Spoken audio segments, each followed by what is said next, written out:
오늘 주실 하나님의 말씀은 고린도 후서 7장입니다. 고린도 후서 7장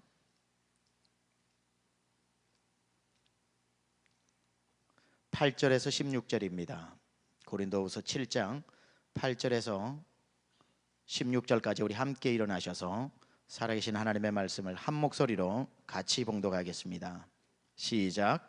그러므로 내가 편지로 너희를 근심하게 한 것을 후회하였으나 지금은 후회하지 아니함은 그 편지가 너희로 잠시만 근심하게 한 줄 알미라. 내가 지금 기뻐함은 너희로 근심하게 한 까닭이 아니요 도리어 너희가 근심함으로 회개함에 이른 까닭이라. 너희가 하나님의 뜻대로 근심하게 된 것은 우리에게서 아무 해도 받지 않게 하려 함이라. 하나님의 뜻대로 하는 근심은 후회할 것이 없는 구원에 이르게 하는 회개를 이루는 것이요 세상 근심은 사망을 이루는 것이니라. 보라, 하나님의 뜻대로 하게 된 이 근심이 너희로 얼마나 간절하게 하며 얼마나 변증하게 하며 얼마나 분하게 하며 얼마나 두렵게 하며 얼마나 사모하게 하며 얼마나 열심 있게 하며 얼마나 벌하게 하였는가. 너희가 그 일에 대하여 일체 너희 자신의 깨끗함을 나타내었느니라. 그런즉 내가 너희에게 쓴 것은 그 불의를 행한 자를 위한 것도 아니요 그 불의를 당한 자를 위한 것도 아니요 오직 우리를 위한 너희의 간절함이 하나님 앞에서 너희에게 나타나게 하려 함이로라.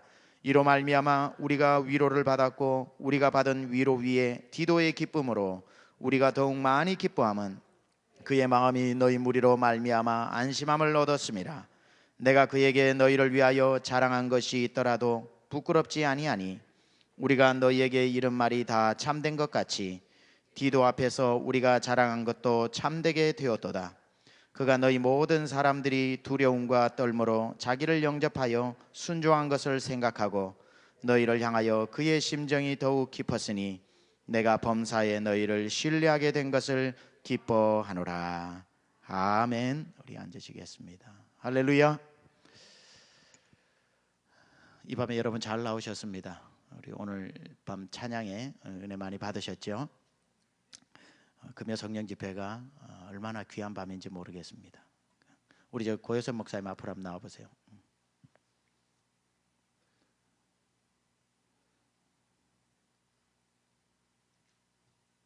우리 교회에서 저 다음으로 잘생긴 그 1위와 2위 차이가 좀 많이 나긴 합니다. 그러나 저 다음으로 잘생긴 우리 고효선 목사님 좀 가까이 좀 와보세요.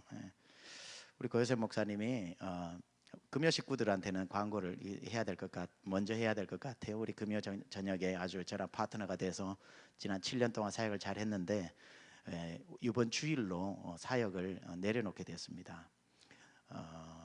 지금 공부를 빨리 마치고 이번에 한국에 우리 세마이 풀타임이 돼가지고 한국에 이제 정리하러 들어갔다가 오히려 정리할 일이 생겨서 왔더라고요.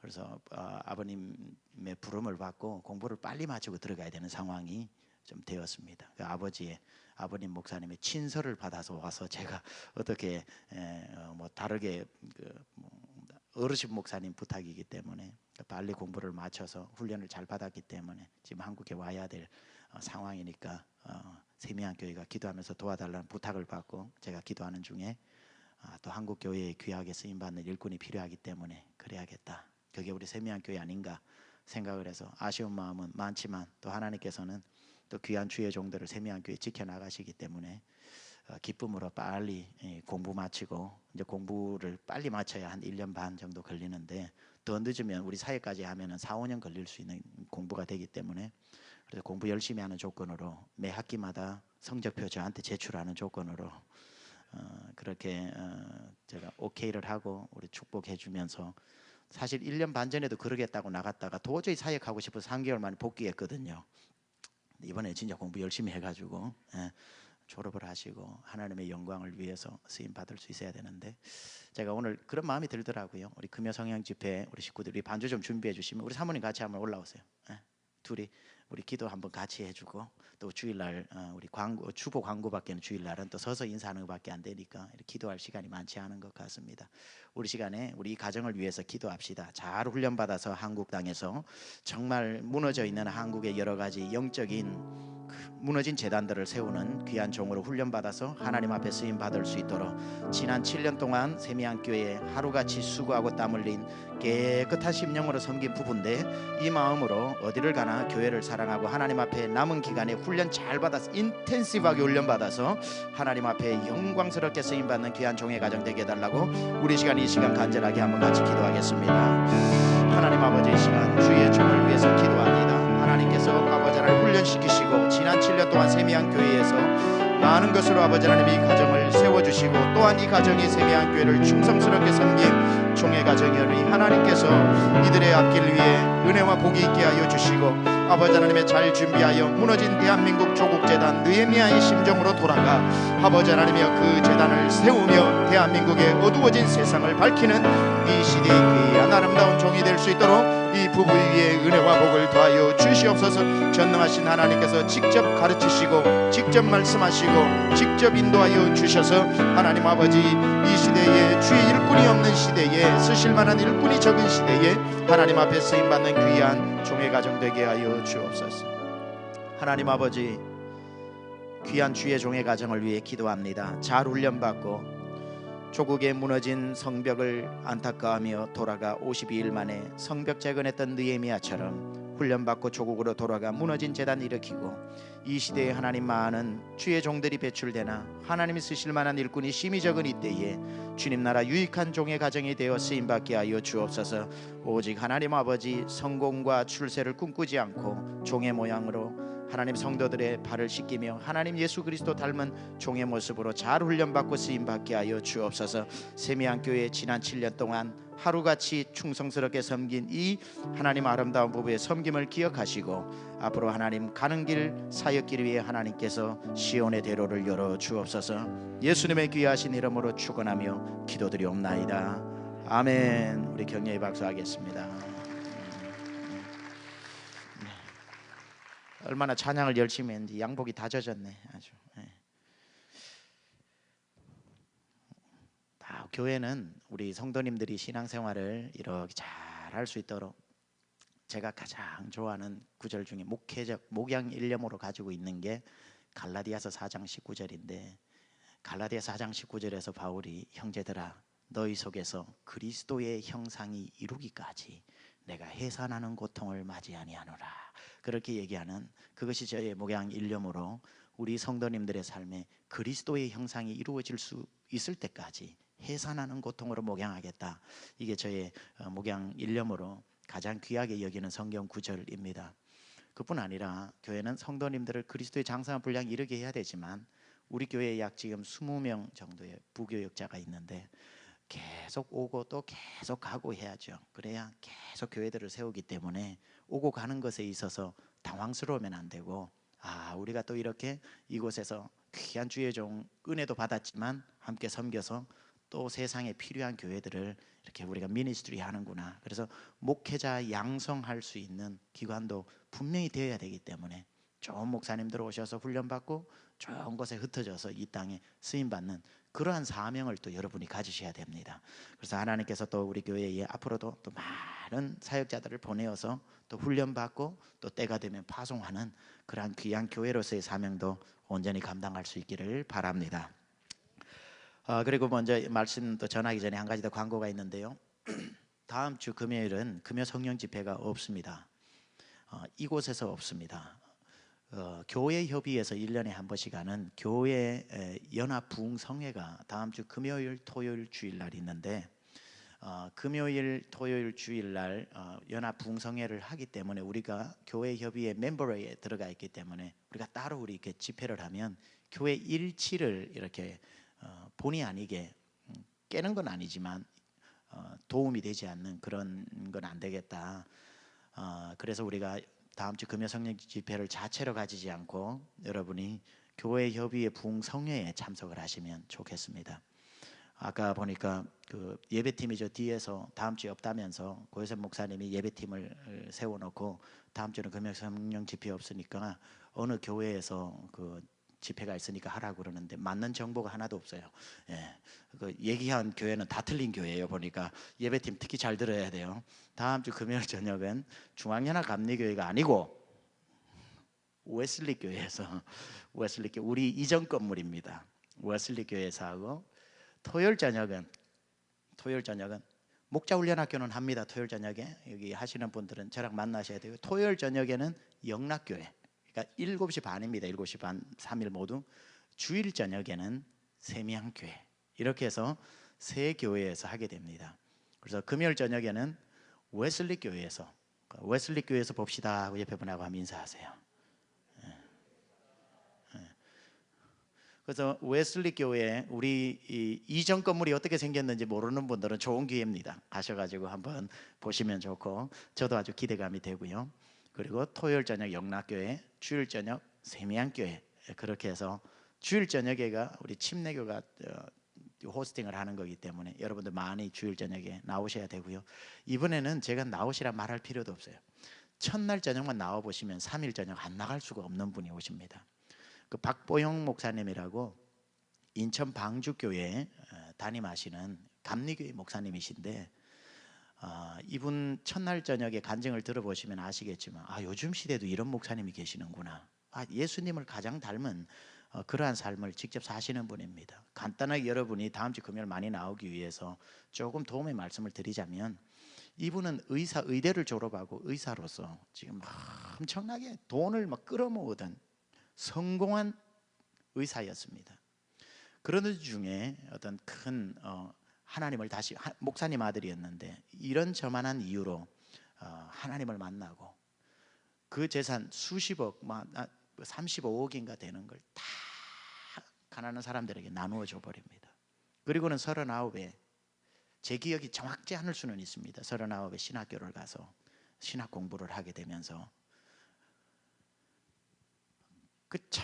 그 신학교 가게 된 배경과 인천 방주교회를 가게 된 그 배경들이 참 누가 보면 저 거짓말쟁이다 할까봐 말 못할 정도로 사실에 기반한 기적들이 너무 많은 거예요. 입이 쫙 벌어질 정도로 와 하나님 정말 귀하시다 하는 그러한 간증들이 많이 있고요. 지금은 이제 길거리에 아이들 다 불러가지고 집에서 같이 살면서 인천 방주교회가 아주 큰 교회입니다. 그 목회를 지금 하시고 계시는 귀한 목사님이시고 아시는 분들은 우리 교회도 많이 아실 겁니다. 인터넷 이분 설교 조회수가 20만 건, 30만 건 이렇게 됩니다. 설교로서 아마 최다 검색수가 아마 이분이라고 생각을 하는데 달라스에 모시게 되어서 우리 영광으로 생각을 하고 그러니까 여러분이 예수님을 제대로 만나보시고 이분은 뭐 막 웃기고 이런 설교가 없는데도 정말 깊이 있는 설교에 그 하나님의 영감이 막 드러나는 그런 은사가 있으시더라고요. 제가 모든 설교자를 좀 칭찬하는 편이긴 합니다만은 이번에는 그런 케이스가 아니고 진짜로 그러신 분이 오셔서 이번 달라스에 제가 거는 기대가 크고요. 목사님들도 지금 3주째 계속 일주일에 한 번씩 이번 주는 저희 교회에서 화요일 오전에 모였는데 연합 기도회도 하고 있습니다. 달라스의 영적 부흥이 일어날 수 있도록 귀한 분 모셨으니까 다음 주 금요일 날은 7시 반에 웨슬리 교회에서 여러분 얼굴을 다 볼 수 있기를 바랍니다. 오늘은 근심의 유익이라는 제목으로 고린도후서 강의 20번째 말씀을 전하도록 하겠습니다. 근심의 유익. 오늘 저와 여러분이 읽은 본문은 고린도후서 7장 8절에서 16절까지인데 두 종류의 근심이 등장을 합니다. 두 종류의 근심. 10절을 같이 한번 여러분과 읽겠습니다. 시작. 하나님의 뜻대로 하는 근심은 후회할 것이 없는 구원에 이르게 하는 회개를 이루는 것이요 세상의 근심은 사망을 이루는 것이니라. 자, 10절에 두 가지 근심이 나오는데 첫째는 어떤 근심요? 하나님의 뜻대로 하는 근심. 두 번째는 어떤 근심이요? 세상의 근심. 자, 근심이라고 하는 것으로 시작한 건 비슷한데 출발점은 같은 데서 출발한 것 같은데 종착역은 완전히 다른 겁니다. 결과가 완전히 다르게 나타나요. 하나님의 뜻대로 하는 근심이 있고 세상의 근심이 있는데 하나님의 뜻대로 하는 근심의 결과는 뭐냐면은 회개하여 구원에 이르게 하는 생명이 되는 것이고 세상의 근심의 결과는 뭐라고요? 사망이다. 그러니까 하나님의 뜻대로 하는 근심의 결론은 생명이고 세상의 근심은 사망이라고 하는 출발은 근심이라고 하는 게 같았으나 끝은 사망과 생명으로 나뉘어지는 어마어마한 차이를 보여주고 있는 겁니다. 하나님의 뜻대로 하는 근심은 뭘 만들어낸다고요? 회개를 만들어내고, 회개하다 보니까 구원에 이르게 되는 역사가 있고, 세상의 근심은 불평하고 불만만 하다가 더 큰 근심으로 사망하게 되는 그러한 결과를 만들어냅니다. 따라서 우리는 근심을 안 할 수가 없죠. 인간이니까 근심해야 됩니다. 해야 되는 건 아니지만 근심할 수밖에 없어요. 그러나 근심도 잘 해야 됩니다. 걱정도 잘 해야 되고 근심도 잘해야 됩니다. 근심이라고 다 나쁜 건 아니에요.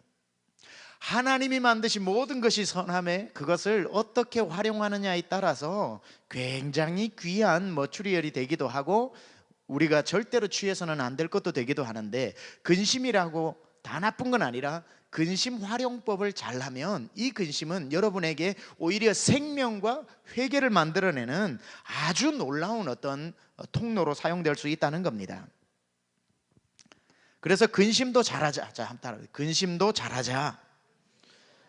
예, 근심을 잘해야 되는데 다 나쁜 게 아니라, 근심이 눈에 보이지는 않지만, 그래서 근심을 아무렇게나 다뤄도 별일 없는 게 아닙니다. 눈에 보이지 않는 근심이지만 어떻게 하느냐에 따라서 어떤 사람은 회개의 아름다운 열매를 만들어내서 그 근심 때문에 막 믿음이 자라는 사람이 있고, 어떤 사람은 그 근심이 자기를 죽여서 정말 죽지 못해 사는 사망한 사람이나 다름없다가 결국은 사망하게 되는 그런 근심의 역할이 살리기도 하고 죽이기도 하더라는 겁니다. 근데 우리가 근심 이러면은 약간 염려되는, 그거 좀 걱정된다 라고 하는 그 정도 걱정으로만 생각을 하는데, 여기서 말하는 하나님의 뜻대로 하는 근심이나 세상의 근심이라고 할 때 이 근심은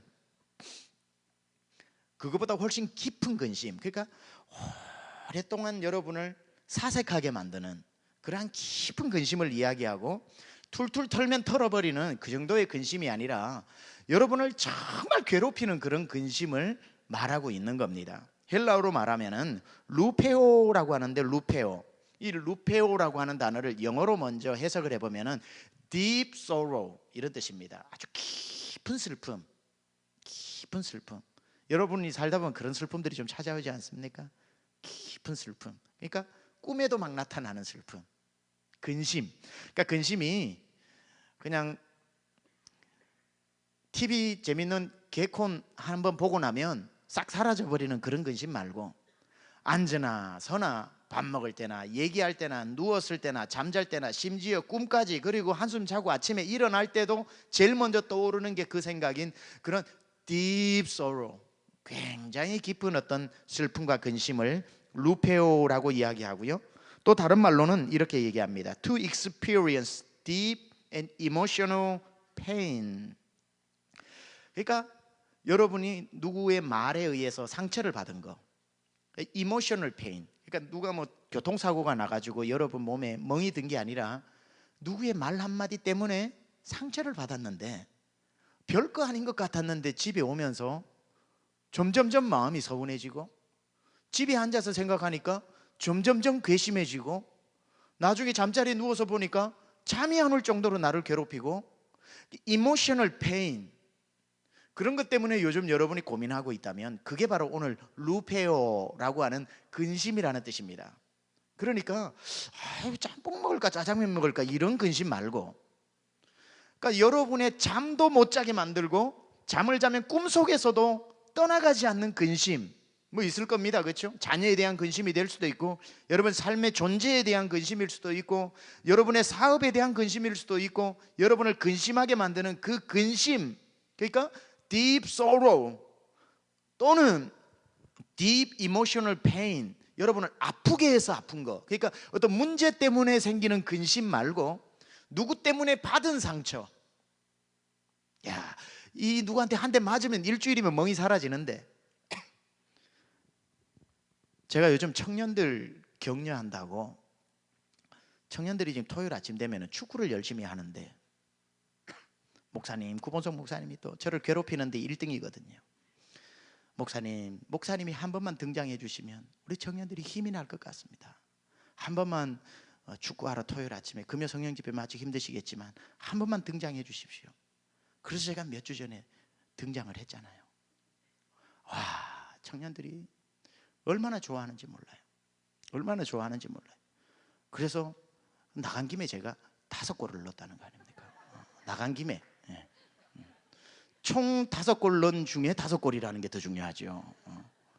한간에 들리는 소문에 의하면은 무조건 목사님한테 바쳐야 다음 주 나온다 라고 하는 그런 전략적으로 주었지 않았나 이렇게 생각을 하는데, 아니죠 우리 청년들? 그건 아니지. 예, 예. 나중에 올라서 간증해요 내가 얼마나 잘했는지. 예. 와, 근데 뭐 이게 뭐 다리가 얼마나 아픈지 토요일 날 1시에 사역자 회의를 못 나갔다는 거 아니에요. 다시는 안 한다, 다시는 안 한다. 다리가 얼마나 아픈지. 근데요, 목요일쯤 되면은 근육이 풀리면서 또 하고 싶은 거예요. 우리 지난주 금요 성령 집회 마치고 토요일 아침 일찍이 또 일어나가지고 몸 좀 풀고 나가가지고, 그때는 또 많이 안 넣었어요. 다른 사람도 좀 넣어야 되니까 4골 넣었습니다. 4골. 이게요, 아무리 다리가 뭉쳐도요 일주일만 지나면 다 풀립니다. 사람이 난 안 간다, 나는 안 간다. 그래서 지난주는 마지막 네 번째 골을 딱 넣었는데 축구화가 쫙 벌어지더라고요. 그래서 하나님 가지 말라는 뜻이구나 했는데, 우리 임충식 사범이 축구화를 샀다고 연락이 오는 거예요. 목사님을 위해서 준비했습니다. 안 나오실까 봐. 그래서 또 사놨는데 어떻게 또 안 나가나 지금. 그래서 내일은 못 나간다고 그래서 내일은 스케줄이 너무 많아요. 그래서 주일 저녁에 게임이 있다길래 나가볼까. 여러분, 이 멍드는 거는요, 뭐 이렇게 알배는 거는 일주일이면 끝이 나지만, 우리 마음에 보이지 않는 상처는, 이 보이지 않는 상처는 평생 갈 수가 있는 이런 이모셔널 페인, 이게 루페오라고 하는 겁니다. 오늘 나타나는 이 근심. 그러니까 이게 보통 근심은 아니죠. 그냥 툴툴 털어버리는 근심은 아닙니다. 상당한 고통을 동반하는 끊이지 않는 근심이라고 하는데, 근데 여기에 이제 제가 원어를 요즘 연구를 많이 해보면서, 여기서 루페오라고 하는 것의 진짜 의미는 이 근심이 이모셔널 페인인데, 이 페인의 크기를 이렇게 해놨더라고요. The pain of childbirth 이렇게 해놨더라고요. 그러니까 여성이 아기를 놓을 때 느끼는 육체적 고통만큼 심한 정신적 고통이라는 거죠. 이건 남자들은 감이 안 오겠지만 여성분들은 이게 상당한 근심을 말하는 거구나. 여성분들 그 애 놓을 때 얼마나 힘듭니까? 누가 남자들은 모이면 축구 얘기하고 군대 얘기하고, 여자분들은 모이면 애 낳았을 때 얘기하고, 내가 애 놓을 때 나는 무통부만으로 낳았다고, 아이고 그거는 유도 아니라고, 나는 13시간 고통당했다고, 아이고 13시간이 뭐냐고, 나는 뼈가 10cm 벌어졌다고 막 이러면서 자기의 고통을 이렇게 얘기하잖아요. 그만큼 여성에 있어서는 그게 고통스러운 건데, 여기서 말하는 오늘 근심은 정신적 고통이 the pain of childbirth라고 이야기하는 거죠. 그러니까 오늘 이 고통은 굉장한 어떤 큰 정신적 고통을 이야기하는 겁니다. 그런데 이 childbirth, 이 해산의 고통이라고 하는 것은 좋은 고통입니까? 나쁜 고통입니까? 좋은 고통일 수도 있고 또 결과에 따라 나쁜 고통이 될 수도 있는 거지만, 대부분은 좋은 고통이죠. 왜냐하면 생명을 만들어내는 고통이기 때문에 그 고통은 감수할 만한 고통인데, 만약에 이 고통이 잘못되어져서 산모가 죽을 수도 있고 아이가 죽을 수도 있다면 이건 또한 좋지 않은 고통이 될 수도 있는 거지요. 그래서 이 산모의 childbirth, 이 아이 해산의 고통 중에서 생명으로 고통이 보상되어지는 사람이 있는가 하면 사망으로 고통이 더욱더 아파지는 그러한 일이 있듯이, 우리 영적인 오늘 말하는 이 고통도 하나님의 뜻대로 하는 근심은 생명에 이르게 하지만 세상의 근심으로 가면 사망에 이르게 된다라고 말하고 있습니다. 따라서 우리 크리스천들은 이 세상 살아갈 때에 고통과 근심을 없이 살아갈 수는 없지만, 우리가 오늘부터 생각해야 되는 것은, 적어도 오늘 밤 생각해야 되는 것은, 이 근심이 나에게 적어도 생명과 유익한 열매를 맺게 하는 그 근심을 해야 되겠다라고 여러분이 각오하시고 은혜를 받으시기 바랍니다. 그래서 오늘 저녁에 말씀을 마칠 때에는 기도를 같이 할 때에 오늘 시작하고는 여러분이 감을 잘 못 잡겠지만, 하나님의 뜻대로 하는 근심이 뭘 만들어냈다고 했냐면 회개를 만들어냈고,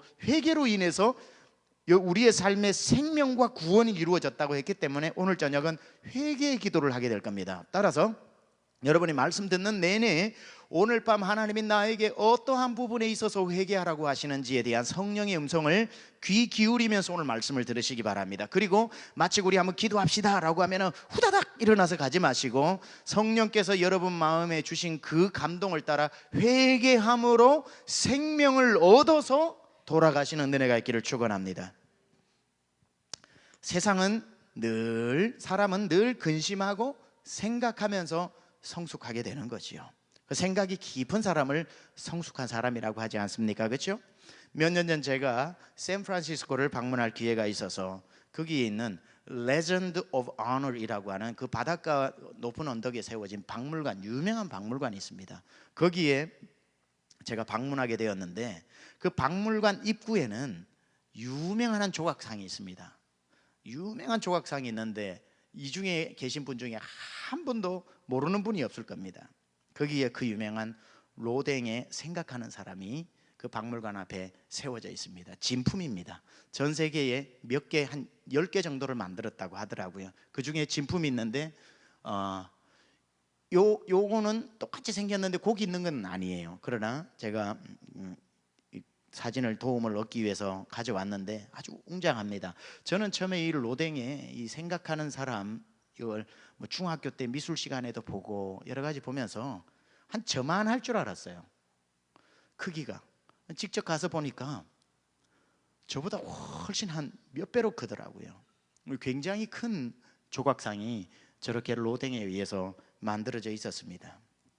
그 중에 하나가 이제 샌프란시스코에 있는 거예요. 그래서 제가 저기를 몇 바퀴를 돌아서 봤습니다. 몇 바퀴를 돌아서 봤고 좀 궁금한 것도 있었고 그래서 우리가 맨날 보던 게 요쪽이잖아요.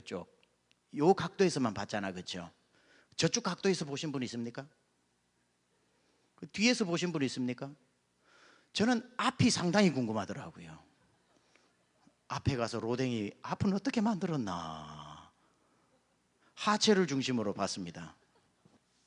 그건 안 만들었더라고요. 보니까 하여튼 이렇게 돌았습니다. 뭔 말인지 이해가 되면 다 웃으세요. 괜찮아요. 예. 자, 여러분이 나중에 관심 있으시면 가셔서 방문해 보시면은 진품을 감상할 수 있습니다. 저 근육질의 남자가 실로락이 하나 걸치지 않은 채 팔로 턱을 괴고 깊은 생각에 잠겨 있는 그 작품은 많은 사람들이 이걸 보면서 궁금하게 한 가지 생각을 했을 겁니다. 뭘 생각했냐면 무슨 생각을 하고 있을까? 저 사람이 왜 저렇게 깊은 사색에 잠겨 있는데 근심이 있는 것 같기도 하고 뭔가를 굉장히 깊이 생각하는 것 같은데 무슨 생각을 하고 있을까? 여러분 이런 궁금증 없었습니까? 이 생각하는 사람이 이름도 생각하는 사람인데 뭘 생각하는 것 같아요? 그거는 이 작품을 만들어낸 로댕이 아니고는 아무도 알 수 없고 자기 생각을 그냥 저 동상에 투영시켜서 자기가 리플렉션 할 수는 있겠지만 무슨 생각을 하고 있는지는 로댕밖에는 모를 겁니다. 이 로댕이 이 작품을 만들고 난 뒤에 무슨 생각을 하고 있는지에 대한 것을 사실은 밝혔습니다. 그 밝힌 내용을 이 문구를 이렇게 만들었습니다. 벌거벗고 바위 위에 앉아 발은 밑에 모으고 주먹은 입가에 대고 그는 꿈을 꾼다. 이제 그는 더 이상 몽상가가 아니라 창조자가 되는 것이다. 이렇게 했습니다. 자, 이건 뭐냐면은 대표적으로 이 작품은 이 근대에 들어서서 근대의 사상을 대변하는 대표적인 상징물입니다. 이 근대의 사상이라고 하는 것은 중세를 벗어난 근대적 모더니즘이죠. 모더니즘의 사상은 이성이 주인이 되어짐으로 말미암아 하나님의 말씀의 기준에서 살아가는 것이 아니라 인간 스스로 사유하고 인간의 이성의 판단의 기준에 의해서 신으로부터 독립되어진 개체로서 자유롭게 살아가는 존재가 된다. 뭐처럼 제가 어려운 말을 했거든요. 그러니까 하나님 없는 세상을 살아보겠다라고 하는 것이 근대의 시작이었습니다.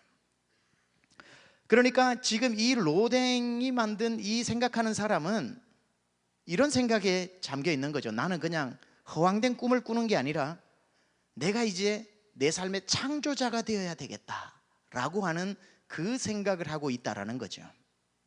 이건 아주 발칙한 생각이면서 위험한 생각인데 하나님 없이 살아보겠다라고 하는 것이고요. 로댕은 의도적으로 건장한 남자 아담과 같은 형상을 한 남자를 등장시키고 아담에게서는 우리가 쉽게 상상할 수 없는 훨씬 더 근육질의 남자를 만들어 놓고 아담이 실로라기 하나 걸치지 않고 에덴에 살았던 것처럼 벌거벗어서 저기에 돌 위에 앉혀 놓았던 것은 이제 하나님이 만드신 인간에 의해서 하나님의 통치에 의해서 다스려지는 세상이 아니라 새롭게 아담으로 태어나 네 스스로 사유하고 네 스스로 판단하고 네 스스로 너의 주인이 되어서 하나님 없는 근육질의 아담으로 이 땅을 패러다이스로 만들어라 라고 하는 것이 로댕의 목적이었다는 거고, 어떻게 하면 이 세상을 내가 좋은 대로 만들까라고 저 사람이 지금 고민하고 있다는 거죠. 이 사상이 어디에서부터 왔는가 추적해보면 로댕이 살았던 시대부터 250년 전에 살았던 르네 데카르트라고 하는 이 철학자가 중세에서 근대의 문을 연 첫 번째 철학자지요. 우리가 다 철학 시간에 배웠던 것처럼 데카르트가 했던 유명한 말이 뭡니까? 나는 생각한다, 고로 존재한다, 고기토 에르고 숨이라고 얘기했죠. 그러니까 나는 생각함으로 말미암아 독립된 존재가 될 수 있다. 생각하라, 생각을 실천하라. 그러면 네가 너의 주인이 되고 하나님이 될 수 있다. 이게 근대의 사상이었습니다. 그런데 지금부터 2000년 전으로 거슬러 올라가 고린도 후서 7장에 가면 이러한 놀라운 선언이 나오죠.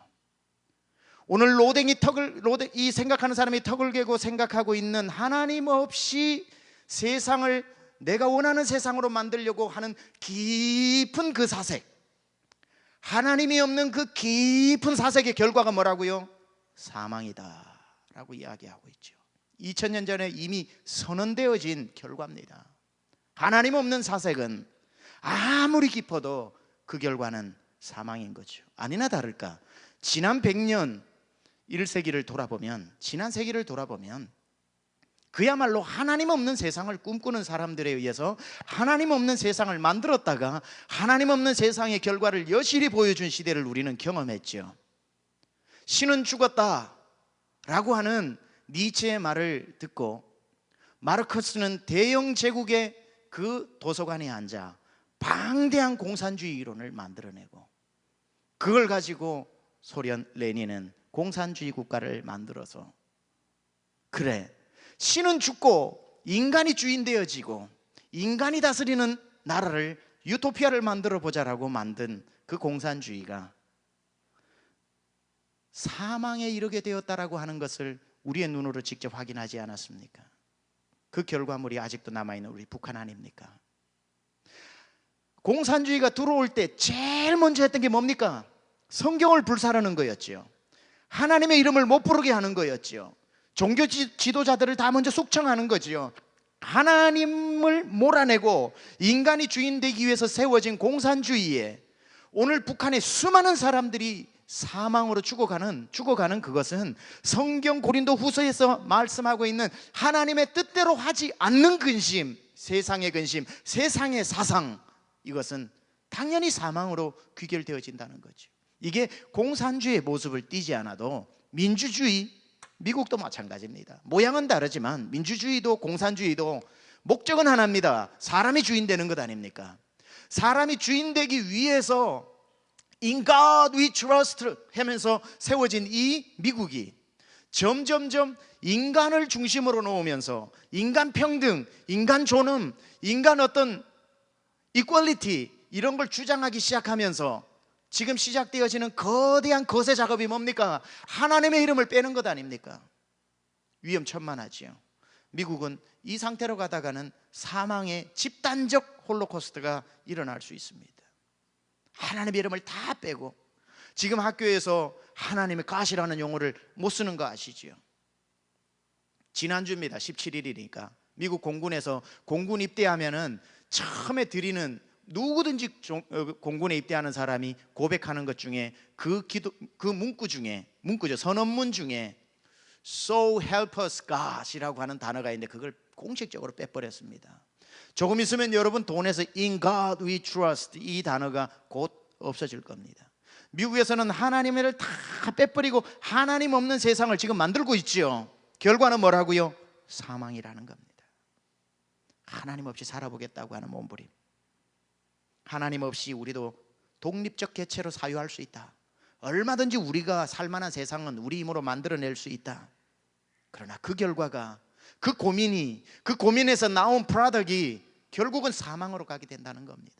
여러분, 근심을 해도 하나님 안에서 In God, in faith, in grace, 하나님의 은혜 안에서, 하나님의 믿음 안에서, 하나님의 이름 안에서, 하나님의 통치 아래에서 근심을 하면 생명에 이르게 될 줄 믿습니다. 그러나 하나님 없이 내가 살아보겠다, 하나님 없어도 살 수 있다, 하나님 없이 어떻게 살지라고 하는 수많은 사색이, 아무리 좋은 철학과 두꺼운 책들을 만들어 캠퍼스에서 가르침을 당해도 그것을 배운 사람의 결과는 사망이라는 겁니다.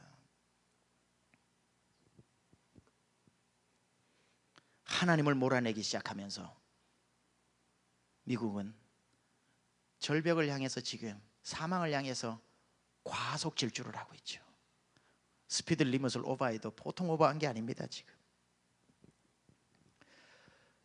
자, 오늘 본문의 말씀으로 다시 한번 돌아가면, 지난주에도 제가 말씀드렸다시피 지난주 바울이 세 번째로 편지를 고린도 교회에 보내고 난 뒤에 세 번째 편지가 만만한 편지가 아니었죠. 호되게 꾸짖는, 아주 자기의 사도권을 변호하는 고린도후서 10장, 11장에 나오는 12장까지 연결해서 나오는 그 내용의 편지를 보냅니다. 굉장히 꾸지람과 책망이 담긴 아주 센 내용을 보내게 됩니다. 그리고는 밖으로는 환난이요 안으로는 두려움으로 우리 성도들이 내 편지를 잘 받았을까 어땠을까 염려하고 있던 차에 디도가 돌아와서 보고를 해주죠. 소식이 들려왔는데 어떤 소식이 들려왔죠? 고린도 교회 성도들이 바울 목사님의 의중을 잘 알아서 그 훈계의 내용을 섭섭하게 생각하지 않고 내용을 달게 받고 고치기로 했으며, 그뿐 아니라 바울 목사님의 앞으로 남은 사역에 동력하기로 결심했고 더욱 그분들이 더 열심을 내는 결과를 초래했다라고 하는 소식을 전해 들었습니다. 본문에는 자세히 설명되어 있지 않지만 아마 디도가 와서 바울에게 그간의 상황을 설명해 주는 가운데 고린도 교회 성도들이 처음에 바울의 편지를 받고 다 모여봐. 지금 바울 목사님이 편지를 보냈는데 우리 한번 읽어보자고, 무슨 내용이 있는지 한번 읽어보자고 읽었는데 너 이놈의 하면서 막 책망이 거기에 들어가 있었단 말이지요. 그들이 그곳에서 읽고 난 뒤에 보여주었던 첫 번째 근심하게 했던 반응을 아마 디도는 다 봤을 거예요. 그리고는 바울에게 와서 처음에 읽었을 때의 반응과 나중에 반응을 같이 얘기해 줬겠지요. 결과만 얘기해 준 게 아니라. 아마 바울의 편지, 그 아주 꾸지람이 섞인 훈계의 편지를 받고 난 뒤에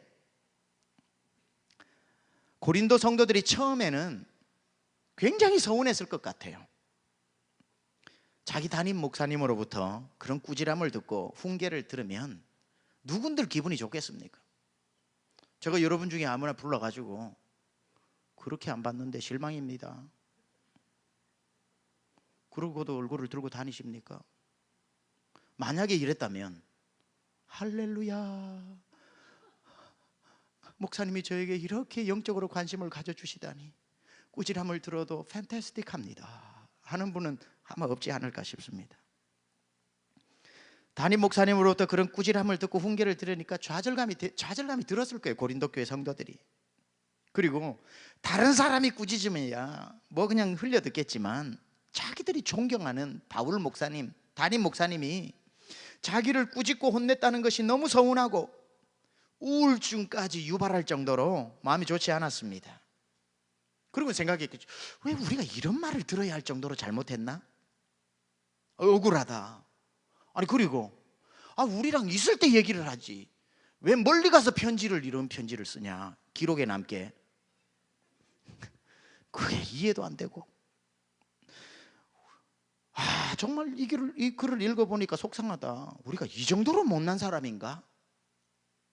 화가 나기도 하고 별의별 생각이 다 들었을 겁니다. 그래서 그들이 편지를 받고 난 뒤에 저마다 생각에 잠겼는데 그 생각을 루페오라고 말하는 거죠. 그게 아주 그냥 영혼의 painful, the pain of childbirth. 그냥 그 목사님으로부터 받은 그 말이 너무 아파가지고 아기를 놓는 고통에 정신적 고통이 오는 이런 충격에 휩싸인 겁니다. 몇 날 며칠을 보냈겠죠. 그렇게 시작된 공동체적 근심이 어떤 사람에게는 사망을 만들어내버릴 수도 있겠지만 어떤 사람에게는 그 고민 끝에 오히려 성숙과 생명과 더 어떤 구원을 만들어내는 결과를 만들어낼 수도 있었습니다. C.S. 루이스의 말처럼 그들이 그 편지를 읽고 또 읽으면서 헤아려 본 슬픔 하나하나 이 근심을 분석해 봤겠지요. 내가 왜 화내고 있지? 내 이 글을 읽으면서 왜 분을 내고 있지? 내가 이 글을 읽으면서 왜 화를 내고 있지? 내가 이 글을 읽고 왜 서운하지? 자기의 그 상태를 분석해 보는 거예요. 루페오를 잘게 쪼개 보는 거예요. 내가 왜 이렇게 고통하고 잠을 못 자고 꿈에도 이렇게 내가 시달리고 있지? 그렇게 하다가 양쪽의 반응이 사망에 이르게 하는 사람의 반응이 아마 이랬을 거고 생명에 이르게 하는 사람 반응이 이랬을 겁니다. 똑같이 시작을 해요. 근심을 읽고 난 뒤에 반응을. 그리고 집에 가서 생각하다가 한쪽은 이랬을 겁니다. 아무리 생각해봐도 이해가 안 돼. 우리가 이런 글을 받을 만한 잘못을 한 적이 없잖아. 생각할수록 화가 나고 분노가 치밀어. 아니 내가 우리 부모님한테도 이런 말을 안 들었는데 왜 교회 다니면서 이런 대우를 목사한테 받아야 돼? 아니 물질적으로 헌신이 안 되어 있다고? 내가 땀 흘려 번 돈을 왜 교회에 내야 되는데? 다른 교회, 빌립보 교회 어려우니까 동참하라고, 형제 교회에 책임을 다하라고, 왜 우리가 다른 도시에 있는 교회까지 신경 써야 하는 건데? 내가 웬만하면 이해하고 넘어가려고 하는데 생각할수록 화가 나 라고 근심을 worse, getting worse and worse, 점점 그 생각을 사망에 치닫는 생각으로 끌고 가는 사람이 있었던 반면에 반대편에서는 그 옆집에서는 똑같은 글을 읽고 가서 그래, 솔직히 나도 서운한 건 있어. 왜 우리가 이런 말을 들어야 할 정도로 잘못했나 하는 생각도 있지. 근데 가만 쪼개어보고 또 생각해보고 루페오하고 해보니 하나하나 헤아려보니 바울 목사님의 말씀이 맞는 것 같다. 처음에는 화도 나고 억울하고 분도 났지만 그건 우리를 향해서 거는 기대가 있기 때문에 하시는 말씀 아니겠냐. 이건 바울 목사님이 우리에게 전해주는 얘기가 아니라 바울 목사님을 통해서 우리에게 주시는 하나님의 말씀이 아니더냐. 하나님이 만약에 나와 우리 교회를 포기하셨다면 이런 말씀도 안 주셨겠지. 이런 아픈 말이라 할지라도 주신 것은 우리 교회를 그리고 나를 계속 쓰시겠다는 뜻 아니냐. 감사하구나. 이것도 감사하구나. 근심에서 시작된 것이 생명을 만들어내고 생명 better and better and getting better and the best. 근심에서 똑같이 출발했는데 이 집은 자꾸 죽이는 생각을 하고 이 집은 자꾸 살리는 생각을 해서 구원에 이르게 되더라는 겁니다.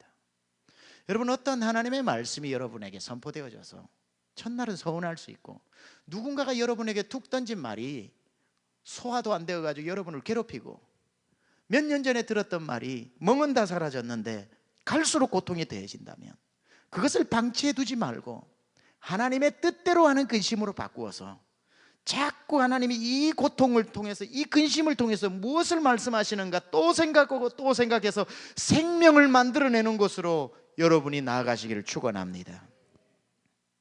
맞아, 달리는 말에 채찍한다고. 바울 목사님이 이런 글을 쓸 때는 우리 교회에 대한 기대가 있다는 하나님의 뜻이겠지. 내가 더 열심을 내야겠다.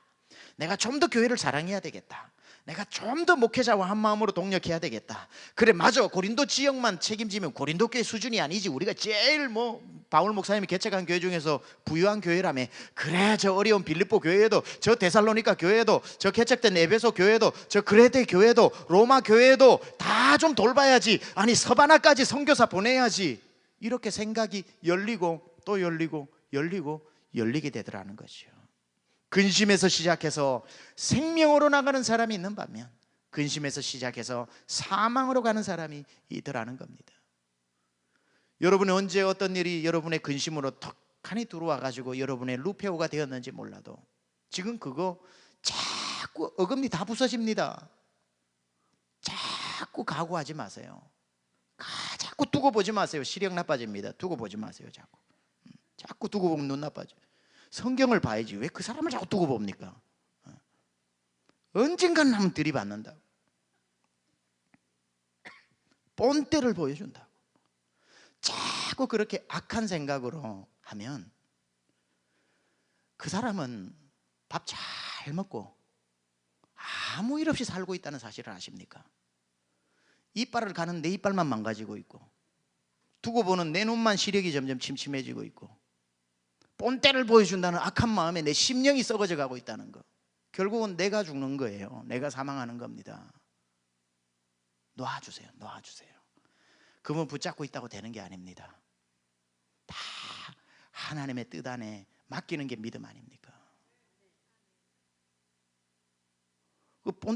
두고 보자 그래서 때가 와도요 못해요. 또 때가 와도 결국 그 순간에 마음이 약해져 가지고 하다가 집에 가가지고 또 아이고 내가 미쳤지. 그 좋은 때 그러면 더 고통스러워. 놓아주세요. 놓아주세요. 그 사람도 여러분을 성숙시키기 위해서 하나님께 쓰임받고 있는데 오죽 괴롭겠어요. 악역을 감당하는 거 쉽지 않습니다. 드라마에서 주인공은 쉬워요. 천사편이니까. 악역을 감당하는 사람은요 연기를 잘할수록 백성들이 헷갈려가지고 가게에 살아가도 주지를 않는데요. 계란을 막 던지려면서 내일부터 프로그램 똑바로 하라고, 주인공 그만 괴롭히라고. 여러분이 미워하는 그 사람도 다 하나님이 여러분을 성숙시키기 위해서 옆에 출연한 조연들이라면 본인도 괴로운 거예요. 너무 그렇게 두고 보지 마세요. 역할에 충실하는 것뿐입니다. 하나님이 다 나를 세우시기 위해서 이러한 과정을 겪게 하는구나 하고 놓아주세요. 하나님의 전능하신 손에 놓아주세요. 그래서 자꾸 그 근심의 케이브로 여러분이 그 굴 속으로 들어가지 마세요. 사망입니다. 누가 죽어? 그 사람이 죽어? 내가 죽는다니까요. 자꾸 여러분이 그걸 통해서 하나님하고 가까워지십시오. 자꾸 생명 살아나는 그러한 것으로 여러분의 생각이 나가야 됩니다. 자, 이렇게 A라는 집하고 B라는 집이 밤새도록 생각해서 한 명은 거의 사망할 지경이고 고린도 교회 성도 중에 B라고 하는 성도는 자꾸 좋은 생각을 해가지고 우리를 향한 하나님의 뜻을 알겠다 하고 다음날 교회에서 만났어. 내가 어제 저녁에 생각을 해보니까 내가 아무래도 바울 목사님한테 내가 한번 따져야 될 것 같아. B라는 사람이 나도 그러려고 했는데 한번 생각해봐. 이게 얼마나 하나님이 우리에 대한 포기하지 않으셨다는 뜻인데 감사한 거야. 다 훈계도 사랑하는 사람에게 하는 거야. 그렇게 갑론을박하다가 공동체가 한마음으로 결정을 내린 게 뭐냐면 오늘 디도가 바울에게 들고 온 소식이라는 겁니다. 고린도 교회는 그런 갑론을박 속에서 어떤 결론을 내렸냐면은 생명의 결론을 내린 거지요.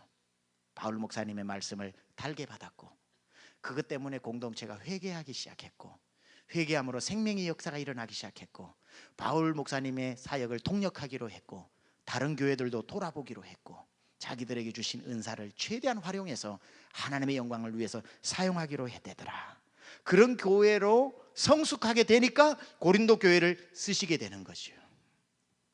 그 결정 내용을 디도를 통해 바울에게 전해주니까 이 소식을 듣고 바울이 날아갈 듯한 기분으로 쓴 내용이 9절인데 9절 같이 읽습니다. 9절 시작. 내가 지금 기뻐함은 너희로 근심하게 한 까닭이 아니요 도리어 너희가 근심함으로 회개함에 이른 까닭이라.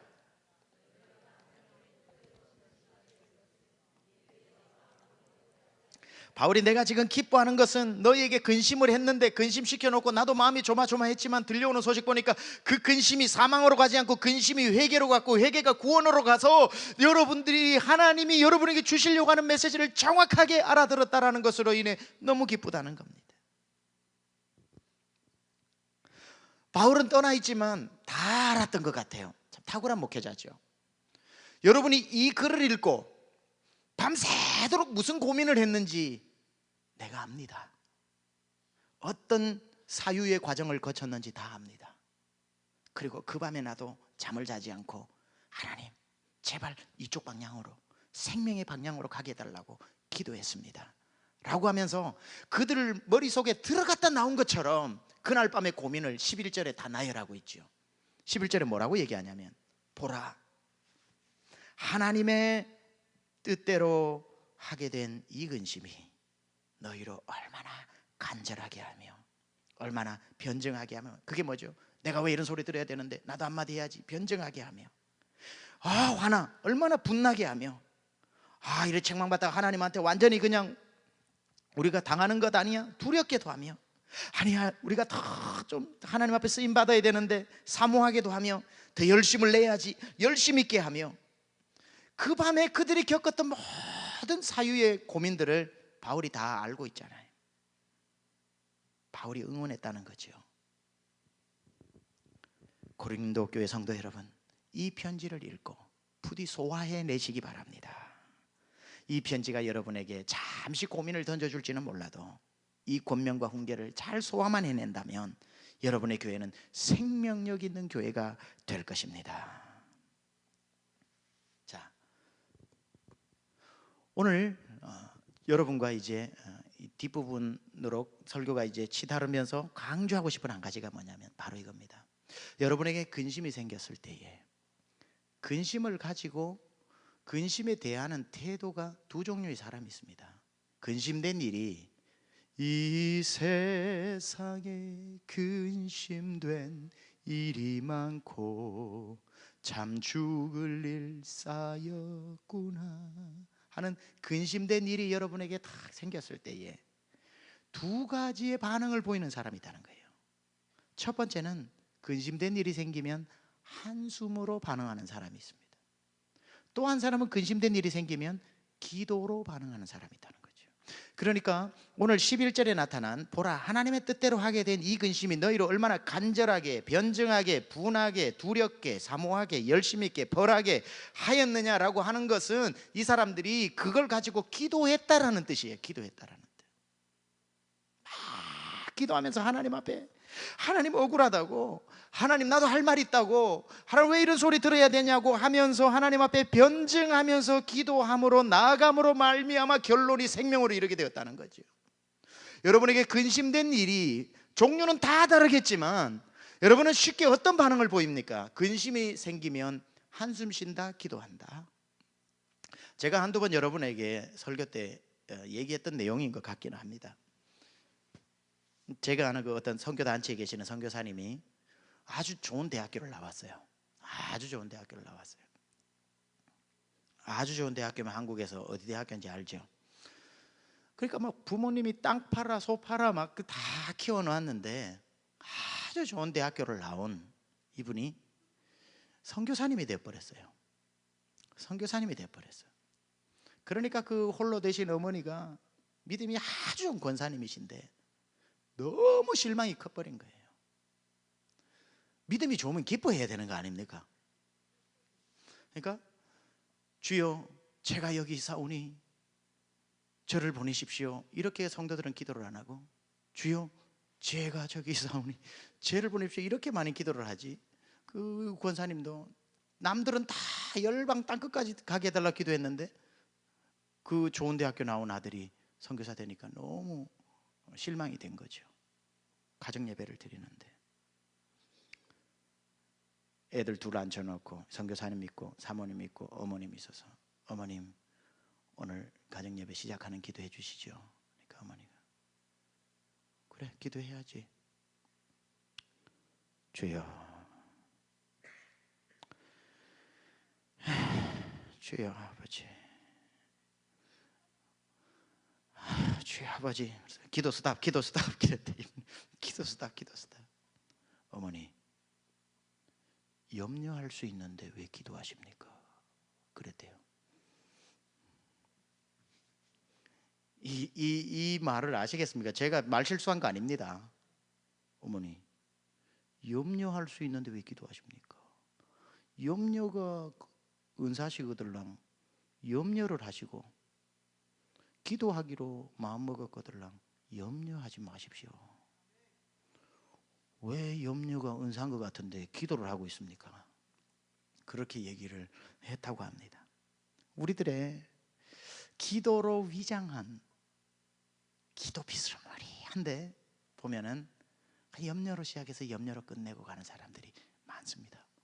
여러분, 이번 주일날에도 제가 기도에 대해서 더 자세히 다루게 될 텐데, 근심은 한숨을 만들어내면 안 되고요, 근심은 기도를 만들어내야 됩니다. 기도는 근심을 한 번에 바꾸어 버릴 수가 있어요. 생명으로. 여러분이 오늘 억울한 일을 당하고 애매한 말을 듣고 분명히 이거 오해인데, 근데도 사실처럼 이야기가 들려올 때 무작정 팔 걷어붙이고 나 아니라고 변호하지 말고, 나에게 왜 이런 애매한 고난과 오해가 다가왔을까? 그리고는 그걸 그 사람하고 일단 풀지 말고 하나님하고 한번 풀어보세요. 하나님 앞에 쏟아내면서 억울하다고, 하나님 아버지, 내가 정말 정직하게 살려고 했는데 이 다 오해를 해서 이게 사실화되어 버렸다고. 그렇게 했을 때에, 잘 들으세요, 그렇게 했을 때 하나님 억울합니다. 정말 나는 정말 이런 얘기를 들으면서 살고 싶지가 않아요. 내가 정말 한 거라고는 주의 영광 위해서 산 것뿐인데 이런 내가 억울한 일을 당해야 됩니까? 하고 나와서 근심을 기도로 풀어내는 중에 그 말이 진짜 맞는 말이라면 하나님이 뭘 주셔요? 위로를 주셔요.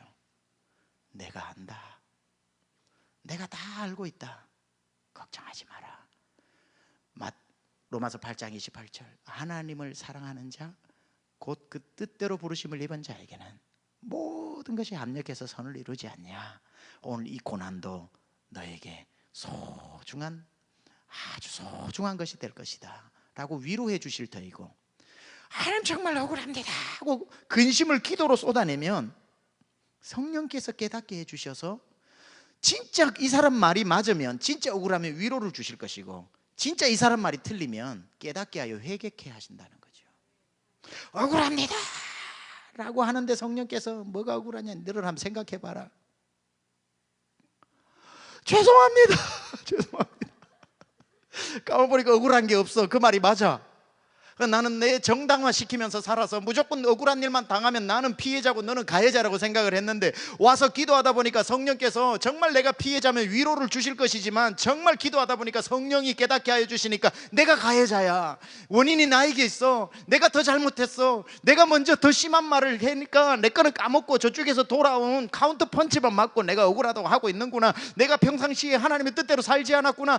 하나님 나에게 이렇게 경제적 고난을 주십니까? 막 기도했는데 가만 보니까 하나님 앞에 정직하게 한 건 하나도 없어. 가만 보니까 내가 물질관에 있어서 회개해야 되는 거지, 어렵다고 구해서 받아야 될 때가 아니구나. 내가 사람들을 정말 소중하게 여기지 않고 함부로 대한 것 때문에 사람들이 나를 어렵게 하는 건데, 사람 천만인이 나를 둘러치리 하나이다. 목을 꺾어 주십시오 하고 기도를 했는데, 가만 보니까 네가 사람을 존귀하게 대하지 않은 수많은 세월 가운데서 너에게 지금 다가온 것이니 너의 삶을 바꾸라고 하나님이 성령께서 가르쳐 주실 때는 회개해야 되는 거죠. 회개해야 되는 거죠. 그러니까 근심을 가지고 주님 앞에 나와서 기도하다 보면 그 근심거리가 위로가 되면 하나님 위로로 해주시지만, 회개가 되면 회개에 이르게 하는 거죠. 고린도 교회는 어떤 경우입니까? 잘못했어요. 그래서 바울이 책망했어요. 그런데 하나님 앞에는 뭐가 잘못했냐고 기도하다가 보니까 정말 잘못했어. 그러니까 회개하고 있었다는 거죠.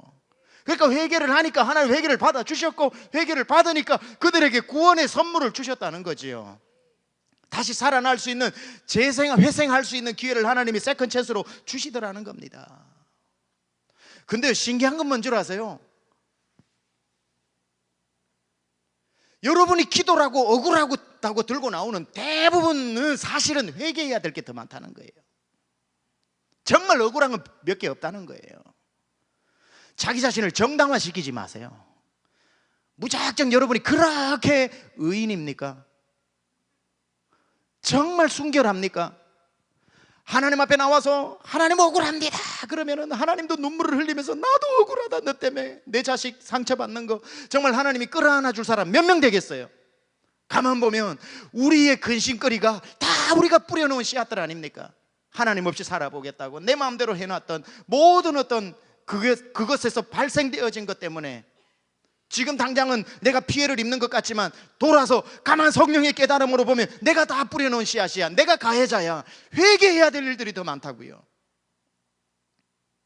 그러니까 근심은 우리를 고민하고 우리를 돌아보게 만들고 우리를 깊게 돌아보게 만들면서 성령이 깨닫게 해주시고 성령께서 모든 것을 생각나게 해주시리라. 요한복음 16장 모든 것을 생각나게 해주실 때 내가 잘못했구나, 이게 나의 잘못이었구나, 나의 잘못이었구나 하는 순간 뭐가 터져나와요? 억울합니다가 터져나오는 게 아니라 잘못했습니다고 회개가 터져나오면 그 사람은요 살아나는 거예요. 회개가 열리면 여러분 문제 해결되는 거예요. 여러분 집안의 경제의 문제, 가정의 문제, 육신의 문제, 관계의 문제 다 기도해서 해결해 달라고 기도하기 전에 내가 혹시 뿌려놓은 잘못은 없는지 가지고 회개부터 시작을 해야 성령의 역사가 임하는 겁니다. 여러분이 회개를 하고 난 뒤에 다가오는 그 영적 자유함이라는 것은 이루 말할 수가 없어요. 여러분이 하루 종일 노가다를 하거나 이삿짐을 옮겨주거나 하루 종일 운동을 해서 땀이 쫙 온몸을 적셨을 때에 샤워하고 나왔을 때에 기분이 굉장히 상쾌하죠. 회개가 바로 이런 겁니다. 회개의 모든 묵은 때들이 여러분이 있는데 1년 가도 회개를 안 해, 10년 가도 회개를 안 해. 계속 회개가 쌓여 있어. 그런데 나와서 회개는 안 하고 달라 기도를 하니까 죄의 성령이 어떻게 임해요? 죄가 사라져야 성령이 임하지. 그러니까 회개를 하라 그러니까 회개 기도를 안 하는 겁니다. 죄를 회개해야 성령의 소낙비가 와서 샤워를 해주거든요. 근데 요즘 문제가 뭔 줄 아세요? 죄에 대한 인식도 없고 죄에 대한 지적도 안 하는 게 문제입니다. 교회에서 죄가 뭔지 안 가르쳐 주니까, 죄에 대해서 지적도 안 하니까, 초대교회는 죄를 서로 고했는데 그런 것도 없이 숨기니까, 그리고 웬만한 건 눈 감아주고 덮어주니까, 죄인데도 이거 죄가 아니고 요즘 다 그렇게 사는 거지 하니까 성도들에게 회개하십시오 그래도 뭐가 죄지? 내가 회개할 게 있나? 그래서 회개 기도하자 그러면, 오늘 마치고 회개 기도합시다 그러면은 우리 회개 기도해야지 하고 앉았다고 가만, 근데 내가 뭔 회개를 하지? 내가 통곡할 게 있나? 눈 떠보면 다 일어나 가버리고 없어요. 회개하자 그래도 회개할 거리를 모르는, 죄가 뭔지 모르는 시대에 살아가고 있는 거죠. 제가 몇 가지만 나열해 볼까요? 물론 예수 안 믿는 죄가 가장 큰 죄죠. 가장 큰 죄죠. 죄에 대하여라 하면 너희가 나를 믿지 아니하며, 예수님께서 요한복음 16장에 말씀하셨죠. 그런 죄 말고 지금 이제 여러분들이 예수 믿고 난 뒤에도 회개할 게 없다고요? 전도하지 않고 일주일 밥만 먹고 산 것도 죄고, 미워하는 마음 품고 풀지 않고 일주일 내내 살아가는 것도 죄고, 수근수근 하는 것도 죄고, 입을 비쭉비쭉 하는 것도 죄고, 실룩실룩 하는 것도 죄고, 손가락질 하는 것도 죄고, 흘겨보는 것도 죄입니다. 사치스러운 것도 죄고, 인색한 것도 죄고, 약속해놓고 지키지 않는 것도 죄고, 할 수 없는 약속을 지나치게 많이 하는 것도 죄고, 11조 안 내는 것도 죄고, 11조 액수 속이는 것도 죄고, 게으른 것도 죄고, 지나치게 바쁜 것도 죄고, 불쌍한 사람 그냥 지나치는 것도 죄고, 말씀대로 안 사는 것도 죄고, 전쟁이 나서 사람이 죽어가는 뉴스를 보고도 기도하지 않고 다음 채널로 넘기는 것도 죄고, 사역을 하는데 준비를 잘 안 해서 대충 하는 것도 죄고, 거짓말 하는 것도 죄고, 말을 너무 많이 하는 것도 죄고, 해야 할 말을 하지 않는 것도 죄고, 복음 전해야 할 때 입을 다물고 있는 것도 죄고, 사람을 가려서 사귀는 차별도 죄고, 아무나 분별 없이 사귀는 것도 죄고, 생각 없이 말하는 것도 죄고, 생각이 많아 오해하는 것도 죄입니다. 불효하는 것도 죄고, 자녀를 함부로 대하는 것도 죄고, 부부간에 무관심한 것도 죄입니다. 성도가 목회자에게 예의를 다하지 않는 것도 죄고, 목회자가 성도를 함부로 대하는 것도 죄입니다. 목사가 성경을 열심히 읽지 않는 것도 죄고, 성도가 전도하지 않는 것도 죄입니다. 매일매일 하나님과 동행하지 않는 것도 죄고, 하나님 생각하지 않고 살았던 오늘 하루도 여러분 죄를 지은 겁니다. 칭찬해야 할 때 칭찬하지 않는 것도 죄고, 책망해야 될 때 침묵하는 것도 죄고, 기독교를 욕함으로 자기는 의로운 척하는 것도 죄고, 기독교가 행하는 불의한 일을 보고 가슴을 찢으며 기도하지 않는 것도 죄고, 모든 게 죄고, 죄가 이렇게 산처럼 많은데 회개하라 그러면 회개할 게 없다고 말합니다. 가장 큰 죄는 요한일서 1장에 나오지요. 우리가 죄 없다 하면 하나님을 거짓말을 하는 분으로 만든다고. 여러분, 말씀을 마무리하겠습니다. 오늘 제가 많은 부흥의 역사들이 어떻게 시작되었는지를 설명을 하려다가 하지 않겠습니다. 그러나 놀라운 부흥과 성령의 역사는 꼭 한 가지, there is one condition.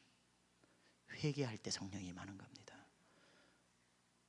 사도행전 우리 한 구절만 읽어보고 말씀을 제가 설명을 마칩니다. 2장 38절 같이 읽습니다. 시작. 베드로가 이르되 너희가 회개하여 각각 예수 그리스도의 이름으로 침례를 받고 죄 사함을 받으라. 그리하면 성령의 선물을 받으리라.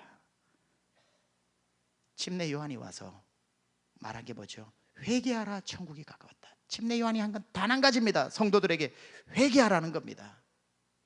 내가 물로 침례를 주며 회개를 할 때 예수님이 오셔서 그 다음에 하시는 게 뭐죠? 그는 불과 성령으로. 회개하지 않으면 성령이 임하지 않는다니까요. 여러분이 가지고 있는 죄가 있는데 회개하지 않아놓고 오늘 손 들고 성령이 임하시옵소서, No way! 회개하지 않은 그 심령에 어떻게 성령이 임합니까? 오늘 베드로가 말하잖아요. 너희가 회개하라. 너희가 회개할 때에 하나님께서 성령을 선물로 주시리라. 회개하지 않고 죄를 품고 하나님이, 우리는 착각합니다. 성령이여 임하셔서 내 죄를 태워달라고요. 나는 회개하지 않고 있을 테니까 성령이 임하셔서 다 알아서 해달라고요.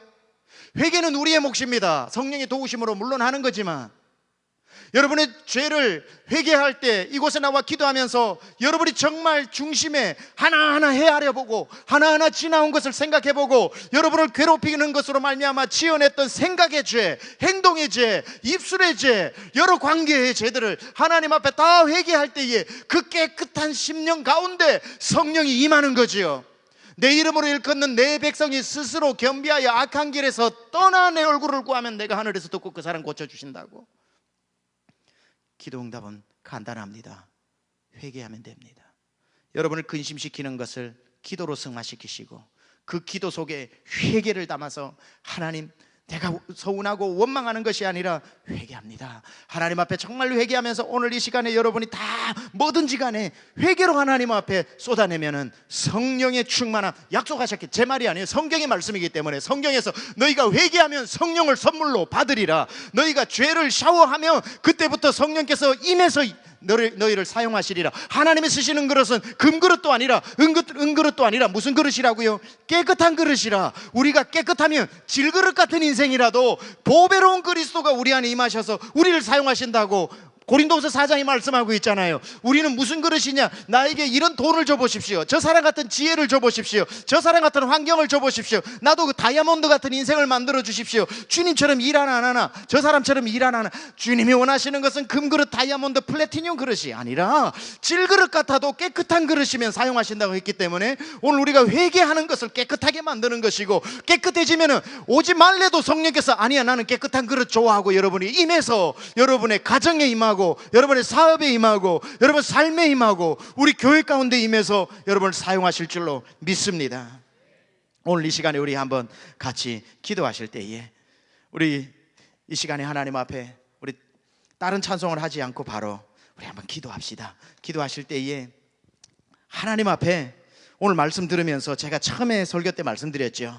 여러분 회개할 거 있다면 말씀 듣는 내내 생각했다가 계속 제가 회개, 서운함, 뭐 여러 가지 감정적인 언어들을 사용할 때에 여러분이 떠오르는 사람이 있거나 떠오르는 사건이 있거나 여러분이 했던 행동이 있거나 요즘 괴롭히는 것들이 있다면 그거 그냥 해결해 달라고 기도하지 말고 도대체 그 근심은 어디서부터 왔는지, 그 어려움은 어디서 시작되었는지, 내 안에 정말 하나님 앞에 근본적으로 회개해야 될 것은 없는지, 내가 정말 이 밤에 하나님 죄송합니다, 하나님 아버지 주님 뜻대로 살지 않았습니다, 혹시 하나님 앞에 물질관이 바로 서지 않아 경제 고난이 왔다면 경제 고난을 벗어나게 해달라고 기도하지 말고 물질관이 잘못되었던 것을 회개하고, 내가 요즘 부쩍 사람들 때문에 고통을 당한다면 저 사람을 하나님 내 눈에서 없애달라고 기도하기 전에 나의 삶의 사람을 어떻게 대했는지 회개할 것이 있다면 중심으로 사랑하는 형제, 사랑하는 그 하나님 마음이 없었음을 통해 자복하고 회개하고, 정말 하나님 앞에 오늘 이 시간에 여러분에게 떠올려 주시는 대로